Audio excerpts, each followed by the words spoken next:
Hi, Dwight Hurst here, making YouTube videos for you. Hey, YouTube universe, I'm here to do dialectical behavioral therapy skill instruction with you and me together again for the first time. That's what we're doing. This is the first in a series of DBT skill workshops that I'm going to be sharing with everyone.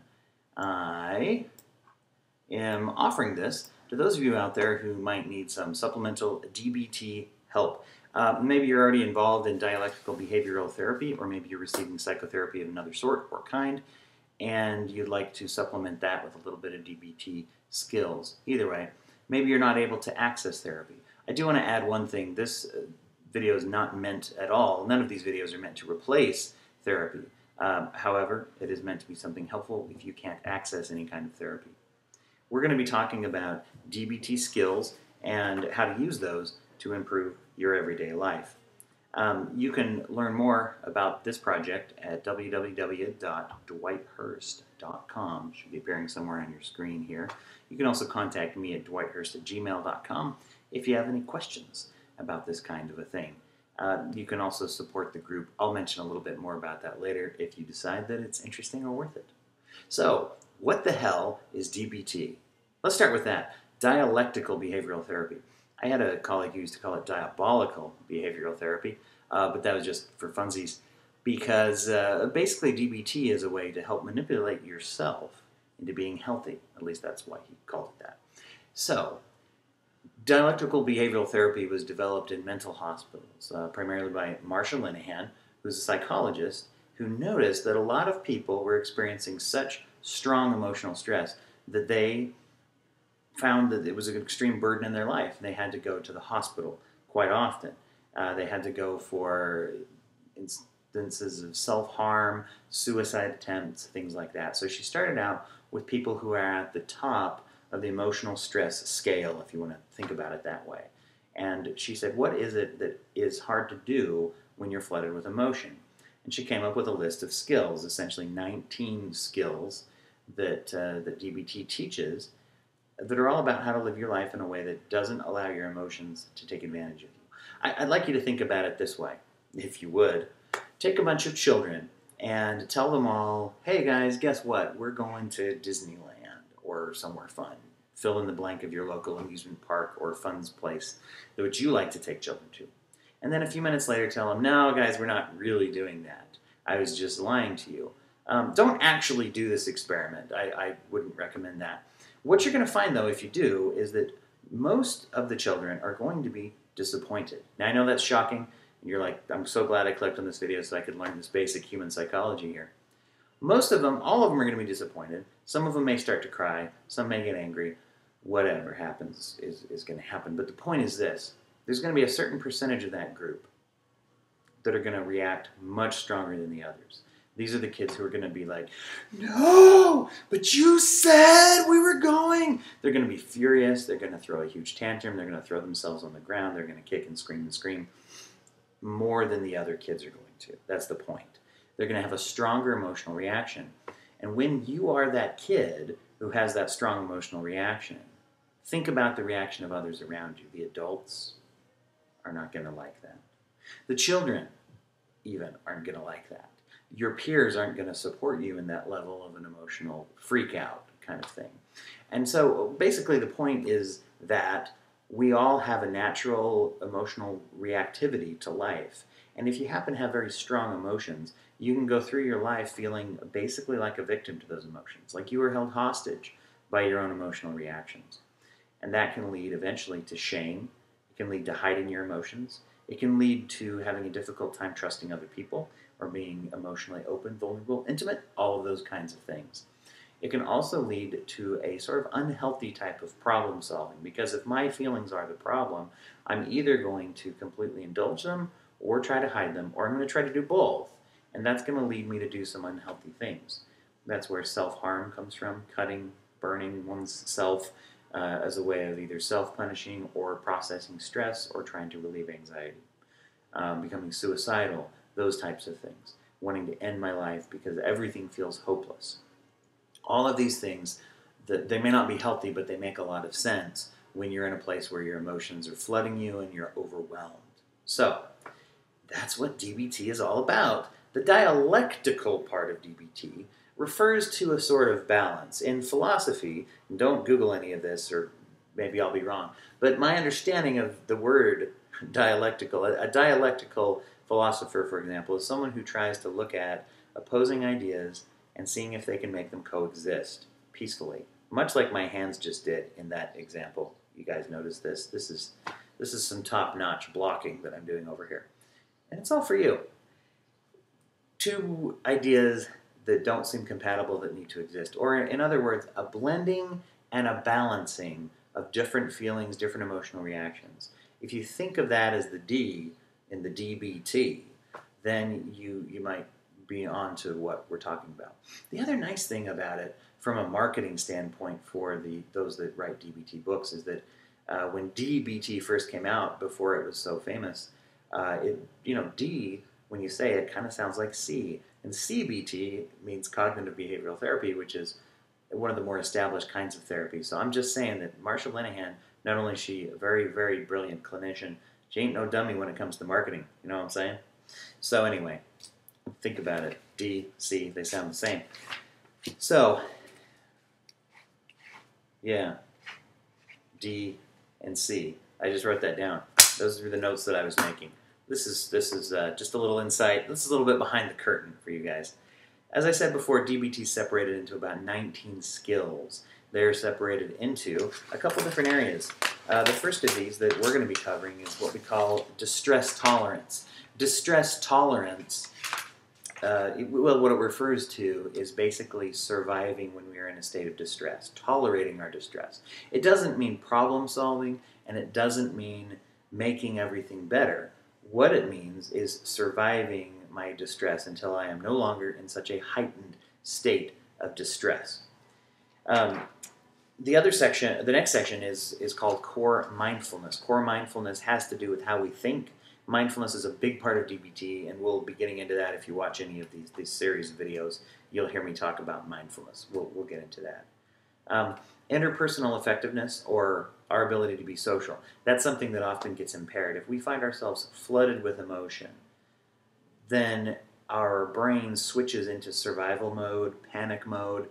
It puts us in a mindset which is very difficult for us to function with other people, particularly in tricky social situations. Social situations, of course, are any situation with other people. But if you think of an adult relationship, or any relationship really, parenting relationship that you have with your kids, relationship that you have with your boss, those types of things, what you see is that those are extremely difficult the more emotional that we are and the more stressed that we are. The last one is emotional regulation. I may not have said these in the order that I'm going to cover them, but we are going to do distress tolerance first. Emotional regulation just has to do with those feelings that I mentioned before. When I use the term flooded quite a bit when it comes to emotions, and I really mean that. If you think of a rush of flooding waters, sort of a tsunami of emotion that kind of takes over your brain and your heart, when you are feeling that way, you're going to act very much differently than when you are feeling calm, cool, collected, and confident. Those are 3 C's. We should tie that together into something. Yeah, we'll do that. Remind me later. Call in. Call in at this number. And so learning to regulate those emotions when they're out of control is a really important part of DBT. So that's it. Distress tolerance, core mindfulness, interpersonal effectiveness, and emotional regulation. Those are the 4 main areas of DBT.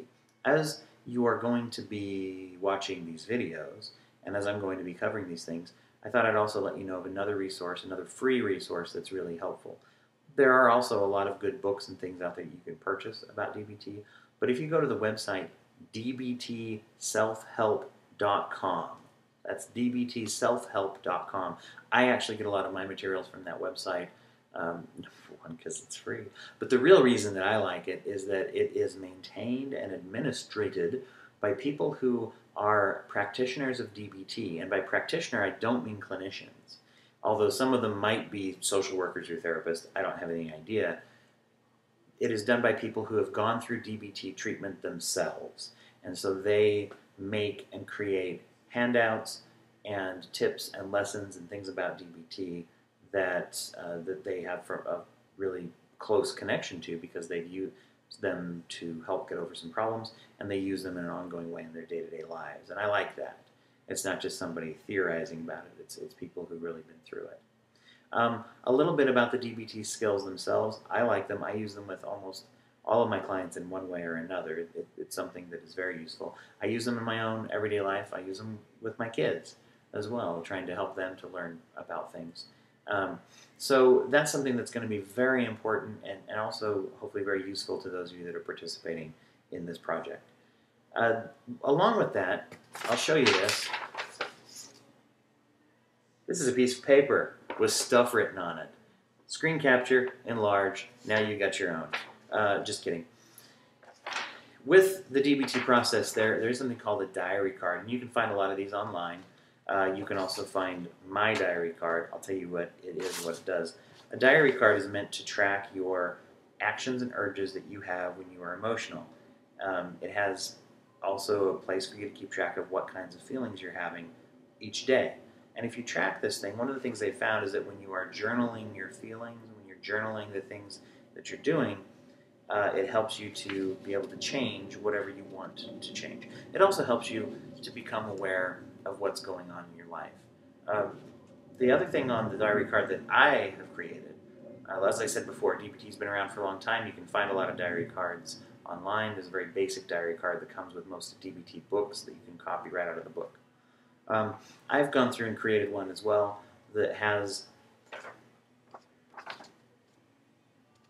information on it where you can track actions and urges that you have that might be unhealthy, that you might want to stop doing. Urges to commit suicide, urges to self-harm, urges to treat my emotions with drugs or alcohol, urges to isolate from other people or pull away, urges to engage in impulsive behavior that might be dangerous. Then there's also a section for tracking your emotions, like I said before. The diary card that I've made has 6 positive and 6 negative kind of emotions listed on there. And when I say positive and negative, what I really mean is pleasant and unpleasant. One of the tenets of DBT we'll get into is that there's no such thing as a bad emotion, that all emotion really is useful, potentially, if we use it. Another thing that I think is kind of a perk is that I've also created a cheat sheet of the DBT skills on the back of that. So that card is available to you, and I'll talk about how you can get that in a minute. So as we move forward, like I said, we're going to be doing distress tolerance first. Distress tolerance is a whole section of DBT that I really like, and the reason I like to start with that section of the 4 main DBT sections is that tolerating distress is a very valuable skill, and I don't think we talk about it often enough. Usually in life, when we have a problem, we jump right ahead to trying to solve that problem. One of the reasons that we often fail is that we don't take into account the emotional reality. Think of it this way. If you were to go to a funeral of someone that you love very deeply, and someone walked up to you and said, hey, can I ask you about that work project next week at the funeral? You'd probably be very dismissive of that person and say, look, I'm not going to talk about that right now. And if they said, well, look, it's not going to do you any good to not work on your projects today. I mean, the person's already dead. It's not going to help them at all. That would seem and would actually be absolutely ridiculous because it would not be respectful of the process of mourning, which is a very important process that we all need to do when somebody has passed away. Much like that, however, we encounter all sorts of little grief and distress moments when we get flooded with emotion or when something happens, when we are in a state of panic, a state of anxiety, a state of stress, a state of depression. And when something comes up that we weren't expecting, or even a problem we were expecting, sometimes we try to get right to it without actually taking the time to monitor ourselves emotionally and see if we can survive. And the other thing is that there are many times in our lives where we in fact can't do anything about the problem at hand, especially not right now. Think of a problem that has to do with education. That's a long process if you're going to school. Think of a career problem. Once again, kind of a long process. If I'm having career problems or income problems, I can spend a certain amount of time trying to solve that, where I look for jobs. Okay? If I'm having a problem in a relationship, I can spend a certain amount of time addressing that, trying to be healthy in my relationships. But all these problems have one thing in common, which is that if you spend every single moment of every single day thinking about them and obsessing about them, you will only drive yourself up the wall, and you'll be in this like hamster wheel of stress and depression and anxiety. So you have to have some times and some abilities to just survive that stress. Specifically, when we're looking at distress tolerance, we're going to be getting into some things that will have to do with relaxation, quick calming abilities, the ability to distract ourselves when it's appropriate. That's actually one big part of DBT, is learning to distract ourselves. Not to distract ourselves so that we don't solve our problems eventually, but learning to distract ourselves in the moment is vitally important to our emotional and mental health. And it's a huge skill. That's why I like to start with it, because if we're going to get into getting better with our social relationships, and we're going to get into regulating our emotions for realsies, and we're going to get into meditative mindful thinking that's going to help us to problem solve, we've got to be able to survive first of all. And so that's where we're going to start.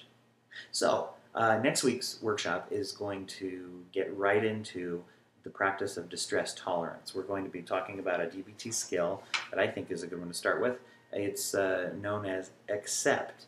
If you think of the word accept, and then you think that maybe each of the letters in that word might stand for something, you'd be thinking of an acronym. And if you're thinking of an acronym, you already are on the track to really understanding DBT, because DBT is all about acronyms. They love them some acronyms in the DBT universe, and we're going to get into those acronyms. So if you want to look that up before next week when I post the workshop for next week, then you just go over to dbtselfhelp.com and look up the accepts skill if you want to, or just wait and we'll talk about it next week. So let me say a couple of things about this project really quick. This YouTube DBT skills project is going to be an ongoing thing. I'm going to be uploading once a week the DBT skills workshops. Each one will be focusing on a skill, and it'll give you some instruction on that skill. I am an outpatient psychotherapist. I've also worked inpatient and residential. I've worked with DBT for years and years and years, and I think it's super helpful. That's why I'm doing this. In order to help to keep this project going, if you would like, and if you are able, you can hop on over to my website, which is dwighthurst.com. And if you go to dwighthurst.com/groups, there will be some information there about the group. If you decide that you'd like to support it, there's a link there that will take you to this little payment page, and you can pay. It's separated in increments of $5. You can do anywhere from $5 to $75 if you wish to do that. Not necessary. If you can't, you don't want to, that's fine. Don't worry about it. But if you can and want to, there's a couple of perks that come along with that. I mentioned that diary card earlier. I'm also going to have a handout that goes along with each of these skills, some handouts and some worksheets and things like that I have created that you may like, and those would be available. They'll be available on my website for download, but they'll probably cost like 50 cents or 99 cents. If you are a donor, then you go on a special list, and I just send them to you in an email for freebies because you're a donor. That doesn't make sense because it's not really free, right? I don't mean to sound like that. The other thing you get if you're a donor is that you'll also be included on an email newsletter. And by newsletter, what I really mean is listserv. And for those of you that don't know what a listserv is, what it is an option that you can email in whatever questions, comments, or even complaints that you have about the DBT process, and I will then forward that email to all of the people who are on the email list. So there's already 5 or 6 people that are on there from some other online workshops that I was doing. Wait, that's more than that. Yeah, anyway, there's several people that are on there, and like 8 or 10 people that are already on there as well that have taken advantage of that. So if you are a donor, you'll be included for 2 months to be part of that list, and you can send that in. Your information is, of course, kept private. That's why you email it to me. There'll be more instructions after you make the donation, but essentially it's a private thing. You email me, and I forward that through the listserv to everybody. They email back, and that forwards to everybody. So you don't have to worry about your personal information being shared. It would just be whatever questions you have, and that's a way to get some community support. Once again, even if you live somewhere where you don't necessarily have access to a DBT group. This is all about access. This is all about making something that's going to be helpful to people. So please give me your feedback. If there's anything that you think that you'd like to see covered, if there's anything that you are worried about or that you've had experience with DBT, I'd love it if you share that. It may become part of the video series. Email me at dwighthurst@gmail.com if you need anything. Once again, here's that contact info so that you can see that, and we will go from there. Thanks a lot, everybody. I'll see you next week here on the Broken Brain YouTube channel, and make sure to check out the Broken Brain podcast on iTunes, Stitcher, and wherever freshly baked podcasts are sold. Thanks a lot. Have a great day.